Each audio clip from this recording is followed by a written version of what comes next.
안녕하십니까? 신양대학원에서 수학을 강의하고 있는 신동훈 선생이라고 합니다. 저는 이 영상을 클릭하신 부모님들 그리고 학생들한테 올바른 어떤 학원 선택의 기준 이런 것들을 제 양심에 기반하여서 솔직하게 말씀을 드리고자 합니다. 제가 이 대치동 그리고 서초 반포에서 수년간 강의를 하면서 좋은 성과도 내고 또 그런 과정 속에서 어떤 즐거움과 보람을 많이 느껴왔습니다. 근데 학생들이 대한민국에서 어떤 입시의 벽을 넘어갈 때 사교육의 도움을 받는다는 거 꽤 중요한 부분이죠. 도움을 받았을 때 상당히 수월하게 넘어가는 경우 꽤 많이 봤습니다. 근데 반면에 학원을 다니면서 많은 시간과 노력과 에너지 그리고 부모님 입장에서는요 많은 비용을 투입했음에도 불구하고 그렇지 않은 결과 내는 경우 꽤 많이 있거든요. 물론 1차적인 책임들은 학생들한테 있긴 하겠지만서도 그런 학생들이 어떠한 선생님을 만나느냐에 따라서 인생은 많이 달라지는 거 아니겠습니까? 혹시 이 영상을 보시는 부모님들 인생을 좀 많이 사셨으니까 아마 제 이 말에 동의를 좀 많이 하실 겁니다. 학생이 어떤 선생님을 만나고 따르냐에 따라서 인생 많이 달라지는 거 맞죠? 달라집니다. 저는 이런 이야기 사례를 들어가면서 말씀을 제가 드리도록 할게요. 제 경험에 바탕된 이야기입니다. 좋은 모습도 있고 또는 좋지 않은 모습도 있는데 그 좋지 아니한 모습들을 어떤 사례를 통해서 말씀을 드리고 또 그런 것들을 피해서 가시라라는 얘기입니다. 자, 보겠습니다. 성적이 오르는 공부와 그렇지 않은 공부. 학원을 다님에도 불구하고 성적이 오르지 않는 공부 많이 있죠. 많이 있습니다. 또 반드시 피해야 할 공부 모습 있습니다. 이 강남 지역은 학원이 워낙 많다 보니까요. 학원 많은 게 오히려 학생과 부모님들을 혼란스럽게 하는 경우가 훨씬 더 많습니다. 좋은 게 아니죠. 경쟁이 치열하다고 하고 또 어떤 상업적인 이유 때문에 학생과 부모님들을 호도시키는 잘못 이끄는 경우 많이 있습니다. 피해야 되겠죠. 피해야 됩니다. 그리고 또 반면에 좋은 성과를 내는 학원, 좋은 성과를 내시는 선생님들은 어떤 역할을 하는지 그걸 제가 말씀드릴게요. 알고 계셔야 됩니다. 알고 계셔야지만 선택을 할 때 학생과 부모님이 선택을 하실 때 그런 역할 하시는 분들을 따라가지 않겠습니까? 세 번째 이야기입니다. 그 다음 제가 마지막엔요 제 이야기를 하겠습니다. 이 신동훈이라는 선생은 도대체 지도를 하면서 수학을 가르치면서 어떤 부분에 가장 역점을 두는지 그 지도 철학을 제일 마지막에 말씀을 드리도록 할게요. 자, 그러면 본격적으로 첫 번째 과도한 선행을 시키는 거. 과도한입니다. 그냥 선행이 아니라 과도한 선행이다. 과도한 선행을 시키는 것은 자식을 바보로 만드는 길이다. 그런 경우 있죠. 예를 들어 볼게요. 어떤 예냐면 자, 중학교 3학년에서 고1로 넘어간다. 이거죠. 고1로 넘어가는 그 겨울방학을 예를 드는 게 가장 적절한 예가 될 것 같습니다. 고1로 올라가는 겨울방학을 보자. 겨울방학. 저는 이 중학교 3학년에서 고등학교 1학년 올라가는 그 학생들 대상으로 제가 이렇게 지도했었습니다. A유형이다. 어떻게 지도를 했냐면 고등학교 1학년이면요. 1학기 때 학교에서 계정수학 1을 진행합니다. 계정수학 1을 진행하니까 이 겨울방학 동안에 계정수학 1 이것을 아주 집중적으로 실력 정서로 가르쳤었습니다. 완벽하게요. 매 시간 한 챕터씩 따박따박 나가고 숙제 전부 싹 다 내고 그 다음 숙제한 거 검사하고 숙제하면서 제대로 이해했는지 확인 테 들어가고요. 완벽하게요. 그리고 그거 끝내놓고 그게 맞췄으면 수2 이렇게 진행을 하면서 겨울방학을 보냈다라는 거죠. 근데 반면에 이렇게 하는 친구도 꽤 있어요. 어떤 경우가 있냐면 계정수학 1이니까 우리 옛날로 말하자면 수학 상하 아닙니까? 10가나에 해당됩니다. 근데 이것을 중3 때 아니면 중2 때 옛날에 봐왔고 그리고 정작 겨울방학 때는요 미적분, 기하벡터 이런 거 공부하는 친구들 꽤 있었습니다. 열심히 하긴 하는데 선행만 무지하게 빼는 거죠. 선행만. 근데 이런 학생들이 3월달 됐을 때요. 3월달 됐을 때 이제 내신을 준비해야 되니까 이걸 들어갑니다. 3월달에. 이런 학생들은요 12월달에 벌써 들어갑니다. 그리고 꼼꼼하고 천천히 가면서도 꼼꼼하고 완벽하게 해나가는 거죠. 근데 이런 학생들은 욕심이 좀 앞서다 보니까 어머님들이 그렇게 시키십니다. 선행만 무지하게 빼는 거죠. 근데 정작 3월달 딱 되고 3월달, 4월달 중간고사 준비할 때요. 이렇게 공부한 친구들요. 당해내지 못하는 경우가 너무나 많아요. 사실은요. 거꾸로 이렇게 선행을 무지하게 빼서 정작 3월달, 4월달에 내신 성적 잘 안 나오는 경우 너무나도 많이 보게 됩니다. 지금도 보게 됩니다. 그렇게 시키지 마시라는 겁니다. 첫 번째 이겁니다. 선행을 시키긴 시키는데 가장 적당한 선행은요. 딱 한 학기 정도가 제일 적당합니다. 1학기 때 공부하는 걸 겨울방학 때 집중적으로 시킨다거나 또는 2학기 때 학교에서 나갈 걸 여름방학 때 집중시키는 거 딱 6개월, 한 학기 정도가 가장 적당합니다. 1년, 2년씩 시키는 거예요. 오히려 더 쥐약이 되는 경우가 꽤 많습니다. 이 대치동에서 선행을 시키지 않아서 문제 되는 경우 그런 건 거의 없고요. 오히려 선행을 너무나도 많이 시켜서 또 수박 겉핥기식으로 그렇게 시켜서 문제 되는 경우가 너무나 허다합니다. 절대로 그렇게 시키지 마십시오.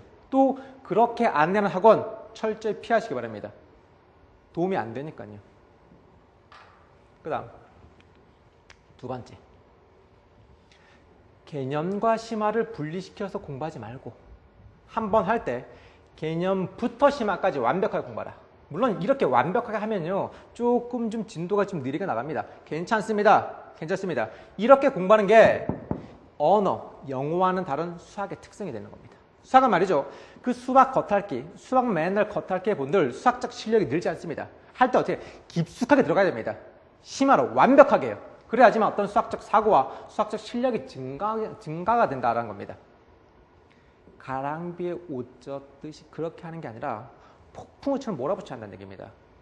근데 제가 이걸 왜 말씀을 드리냐, 다른 학원, 이렇게 하는 학원들 꽤 많기 때문에 그렇습니다. 처음에는 개념만 쭉 가볍게 훑는다. 그 다음에 또 심화를 또 반복하게 하라. 그렇게 여러 번 반복하게 시키게끔 잘못 호도하는 그런 학원들 너무나 많거든요. 하지 마셔야 됩니다. 피하셔야 할 유형 중에 가장 많습니다. 왜냐면 첫 번째, 이렇게 하면 수박 겉핥기, 말 그대로 겉만 앓습니다. 실력 제가 늘지 않는다는 거 하나 하고, 그다음 두 번째는요. 보통 잘하는 학교들 아니면 뭐 자석어에서 진도를 좀 빨리 빼는 학교들은 뭐냐면 고등학교 2학년 때까지 수학을 전부 다 끝냅니다. 이과 학생들은요 너무나 벅차죠 사실은요. 근데 1학년이라고 한다면 예를 들어 계정수학 1, 2, 미적분 1, 미적분 2, 기하백도 확률 통계. 아니 이걸 말이죠. 어떻게 개념도 보고 심화도 보고 여러 번 반복하냐 이거죠. 이것도 2학년 때까지요. 시간도 없습니다. 또 잘하는 학생이 그렇게 하지 않아요. 학원이 괜히 헛소리 잘못 이끄는 경우이기 때문에 그런 겁니다. 그렇게 하지 마시고 시간도 없고 2학년 때 다 끝내려면요. 천천히 가더라도 완벽하게 심화까지 완벽하게 했다는 게 이게 포인트다라는 거예요. 이게 포인트, 이게 포인트. 그 다음 세 번째. 세 번째는요. 제가 항상 학생들 신경 쓰는 부분이기도 하는데요. 숙제검사. 꽤 중요하죠. 왜 중요하냐면 이 대치동에서 학생들이 학원을 너무나도 많이 다니는 경우 되게 많습니다. 제가 방학 때는 어떤 경우 보냐면 한 4개, 5개는 좀 양호하고 5개, 6개씩 다니는 친구들 꽤 많이 봅니다. 근데 그런 친구들 제 숙제를 제대로 해오냐? 안 해오죠. 안 합니다. 특히 남학생들 가방 뒤져보십시오. 가방에 보면 프린트물이 쓰레기처럼 쌓여 있습니다. 근데 그런 학생들이요. 그 매 순간순간 학원 다니면 숙제 제대로 했겠습니까? 안 했죠. 또 그냥 넘어간다는 건 뭐냐면 학원의 숙제를 제가 검사를 안 한다는 얘기죠. 문제 있죠. 제 강좌에서 저는 매 순간, 매 시간마다 제가 숙제 검사를 하는데 숙제 서술로 다 서술로 시켜서 숙제 검사하는데 안 되는 학생 바로 부릅니다. 너 숙제를 왜 못했니? 라고 물어보면요. 그 학생이 게을러서라기보다는요. 학원을 너무 많이 다녀서 시간이 없어서 못하는 경우 되게 많습니다. 저는 그럴 때 부모님에 딱 전화합니다. 어머니, 학원을 줄이십시오. 학원을 줄이십시오. 학생이 최소한 자기가 소화할 수 있을 만큼 숙제를 항상 완벽하게 해나갈 수 있을 만큼만 학원을 다니십시오. 그 학원만 완벽하게 하시기 바랍니다. 너무 많이 하지 마십시오. 숙제하는 학생들 대략 그런 문제 많이 갖고 있어요. 그러니까 학원에서 숙제 검사 완벽하게 하고 안 했으면 시키고 이렇게만 해놔도 시간이 지남에 따라서 성적은 오를 수가 있다 이거죠. 근데 그렇지 않은 경우가 너무나 많아요. 잘 살펴보시기 바랍니다. 그 다음 숙제하고 나서 그리고 나서 제대로 이해하고 정리했는지 확인 테스트를 항상 자주 봐야 됩니다. 저는 매 시간마다 봅니다. 매 시간마다. 확인 테스트 확인을 하지 않았으면 절대로 새로운 진도 나가지 않습니다. 제 철학이기도 합니다. 이렇게 숙제와 확인 테스트 이것만 따박따박 꼼꼼하게 거쳐도요. 시간이 지나면 자연스럽게 성적이 오를 수밖에 없거든요. 근데 이런 것들이 안 돼서 문제인 거죠. 학원을 다님에도 불구하고 성적이 안 오르는 이유는 다 거기에 있습니다. 솔직히 말씀드리면요. 이게 꽤 크다라는 겁니다. 세 가지. 뭐 이런 것들 조금 주의하시고 또 피하셔야 되는 것이고요. 또 항상 이렇게 하는 학원과 선생님을 선택하셔야 한다. 근데 그 중에서 제일 중요한 부분 그게 뭐냐면요. 선생님의 역량입니다. 제가 처음에도 말씀드렸죠. 학생들은요. 인생이 어떤 선생님을 만나에 따라서 인생이 많이 달라진다고요. 근데 그 선생님의 역량이 뭐냐. 이건 제 이야기인데 저에 해당되는 이야기인데요. 알고 계십시오. 뭐냐면 선생님의 어떤 주관적인 생각보다는 교과 개념이 무엇인지 또 평가원, 수능을 출제하는 평가원 기관 아닙니까? 이 평가원의 의도가 무엇인지를 철저히 분석을 해주는 강좌이어야만 한다. 학교 선생님의 생각, 학원 선생님의 생각 관심 없습니다. 또 그게 중요한 게 아닙니다. 중요한 건 뭐냐면 교과서는 교과 개념이 무엇인지가 중요하다. 그리고 또 수능을 출제하시는 평가원의 의도가 무엇인지 그게 중요하다. 그 의도를 그 교과 개념을 단순히 제 입을 통해서 선생님이 입을 통해서 이야기하는 것뿐입니다. 어떤 선생님이 독자적인 비상한 그런 아이디어 위험해요. 고3들 자칫 발등 찍게 되어 있습니다. 이 분석하는 강좌 이런 것들이 최고의 강좌죠. 또 이런 역할들을 선생님들이 계속 해주는지 안 하는지 학생들 똘똘한 학생들은 들으면 알아요. 사실은요. 이런 거예요. 또 두 번째 보십시오. 아무리 어려운 문제를 하더라도 교과 개념으로 접근하고 교과 개념 아무리 어렵다 하더라도 교과 외 과정을 끌어오지 않는다는 겁니다. 근데 이 대치동 바닥에서는요. 희한하게도 최상위권 학생들 대상으로 교과 외 과정을 가리키는 경우 상당히 많이 있습니다. 위험합니다. 그거 평가를 의도 일 리가 없죠. 사실은요. 교과 개념으로 접근하고 풀어나가는 것이 평가의 의도이고 또 이런 역할도 선생님이 해주셔야 되는데 그렇지 않다라고 한다면요. 위험합니다. 하지 마셔야 한다. 그리고 또 제가 제일 항상 강의하면서 신경 쓰는 건 이런 부분이에요. 사실은요. 특히 고3 학생들. 그 다음 이거는 이제 수업을 들어봐야 알겠지만 세 번째 같은 경우는 수업을 안 들어도 할 수 있습니다. 어떤 거냐면 학원 자체 교재. 학원 자체 교재에서는 이런 학원들 철저히 피하시기 바랍니다. 피하세요. 대놓고 말씀드릴게요. 학원 자체 교재라는 것은 어떤 논리가 살아있지 않습니다. 그냥 짜집기 한 프린트물이죠. 그리고 교과서나 어떤 정석처럼 수십 년 동안 검증된 게 아니거든요. 사실은요. 저도 개념을 강좌를 하는 데 있어서 이거 교재를 왜 만들 수 없겠습니까? 제가 만들어 본들 기존에 하는 교과서나 정석 뛰어넘을 수 없거든요. 그래서 그 개념 강좌할 때 항상 그것을 취해서 그걸 강조하고 그것만 완벽하게 시킵니다. 제가. 물론 고3들은 좀 다릅니다. 고3들은 개념이 아니라 어떤 실전 연습이니까 고3들은 실전서 어떤 선생님의 노하우가 담겨있는 그런 어떤 교재 충분히 만들 수 있죠. 그러나 1, 2학년, 저학년 학생들은요. 개념서는요. 개념서로 써야 되는 것이지 이런 걸 절대 쓰면 되지 않는다는 겁니다. 어떤 학원에서 방학 단기 특강에 개념을 놓는데 개념을 강좌인데 그걸 단기간에 어떤 학원 자체 교환한다. 선택하지 마십시오. 저는 절대로 그런 강좌 하지 않습니다. 제 양심에 찔려서 저는 절대로 그렇게 하지 않습니다. 알고 계셔야 한다는 겁니다. 논리가 살아있지 않기 때문이기도 하고 국가 개념이 안 들어가 있기도 하고 또 설명도 없고 강좌 끝나면 혼자 공부하기 어렵다라는 거죠. 그렇기 때문에 이런 거 택하지 않고 시중에 많이 정평 있는 교과서 있죠. 말 그대로 교과서 아니면 수학 정서 이런 거 딱 한 개나 두 권 딱 잡고 그것만 완벽하게 하셔야 한다는 겁니다. 완벽하게요. 한두 권입니다. 한두 권. 학원 대치동 보면요. 막 3권, 4권 이렇게 쓰는 학원이 되게 많이 있습니다. 그 얘기는 무슨 말이냐면 한 권도 제대로 하지 않는다는 이야기거든요. 바보 같은 공부 방법이죠. 사실은요. 공부를 정작 잘하는 학생들은요. 정서, 실력 정서 딱 한 권 잡아놓고 그것만 완벽하게 한 다음에 그리고 나서 문제집 풀면요. 얼마지 다 되죠. 사실은요. 단 한 권이 완벽하게 안 되기 때문에 딴 것도 안 되는 겁니다. 단 한 개가 완벽하게 된다면 딴 건 자연스럽게 다 됩니다. 어느 문제집을 풀건 간에 상관없죠. 그렇게 이렇게 딱 한두 권 개념에서 완벽하게 마스터한 다음에 그 다음 플러스 뭐 문제지 뭐 한두 권 할 수 있죠. 아니면 두세 권 할 수도 있습니다. 문제지요. 얼마든지요. 이렇게 완벽하게 학습하셔야 한다. 이걸 염두에 두면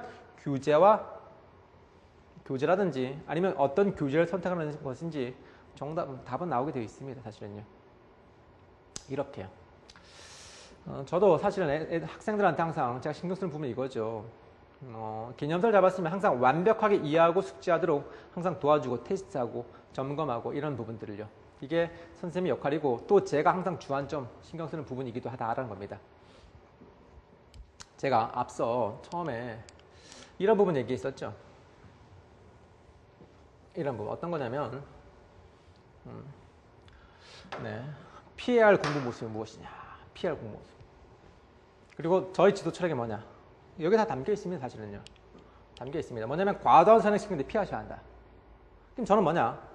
한 학기 정도 방학 동안에 집중적으로 시킵니다. 제가 방학 동안에는 한 5일 매일매일 시킵니다. 하루에 한 10시간 가까이요. 그 다음 개념과 심화를 완벽하게 시키죠. 개념 따로 심화 따로 얄팍하게 훑는다. 그런 강좌 절대로 택하지 마시고 피하셔야 한다라는 것이고 또 숙제 검사 확인 테스트 항상 꼼꼼하게 하는 그런 선생님을 택하셔야 한다라는 겁니다. 그 다음 이런 것들은요. 어떤 강의를 들어봐야 알겠지만서도 추천을 많이 받으십시오. 사실은요. 그리고 또 똘똘한 녀석이라고 한다면 선생님 강의 들어보시면요. 충분히 느낄 수가 있어요. 사실은요. 마지막 이런 것들. 이렇게 쭉 말씀을 드리고 그러면 어느 정도 어떤 학원과 어떤 강좌를 택할 때 이런 부분 제가 방금 말씀드렸던 이런 부분들만 잘 신경 써도요. 네, 오류를 범하지는 않습니다. 사실은요. 오류를 범하지 않죠. 저는요 이렇게 합니다. 사실은요. 학기 중에는 4시간씩 주 2회씩 수업을 합니다. 사실은요. 수업하면서 서술노트에다 쭉쭉 다 숙제를 해오라 그러고 그 다음 항상 데일리 테스트 항상 모의고사 성적을 봅니다. 이걸 확인해야지만 그 다음 새로운 진도를 나가거든요. 이거 확인 안 하면 절대 학생들을요 신뢰하지는 않습니다. 신뢰하지 않죠. 실력을 신뢰하지 않습니다. 꼼꼼하게 한다는 거. 이 부분. 그리고 방학 기간 동안에는 항상 주 5일 월, 화, 수, 목, 금 5일씩 집중적으로 시킨다는 거죠. 그래야지만 학기 중에 따박따박 이틀씩 해도 전혀 무난하게 무리 없이 진행할 수 있어요. 사실은요. 좀 있으면 여름방학 때는데요. 여름방학 때, 겨울방학 때 주 5일씩 수학에 완전히 그냥 몰빵하시기 바랍니다. 이렇게 해야지만 수학을 잘할 수 있어요. 잘할 수 있다는 거. 저는 이제 마지막에 요 한 말씀만 드리고 가도록 하겠습니다. 신동훈이라는 선생은요. 이거 하나만 기억해 주시기 바랍니다. 어떤 거냐면요. 수학을 공부함에 있어서 항상 완벽함을 중요한다. 이런 거죠. 수학 겉핥기로 할 바에는 하지 마라. 이렇게 얘기합니다. 이왕 할 거면 완벽하게 하라. 겉핥기식으로 하려면 아예 하지 마십시오. 이렇게 제가 말씀드릴게요. 그리고 그 이해 정리 숙지를 완벽하게 하는 걸 항상 추구하고 학생들 그걸 확인하게 한다라는 거 그것만 기억해 주시고 저는 이 시간을 마무리 짓도록 하겠습니다. 자, 학생과 부모님한테 많은 도움이 되기를 바라면서 이 시간을 마치도록 하고요. 그리고 오프라인에서 혹시 궁금한 사항 있으시면 언제라도 저한테 문의 상담해 주시기 바랍니다. 여기까지 마무리 짓겠습니다. 감사합니다.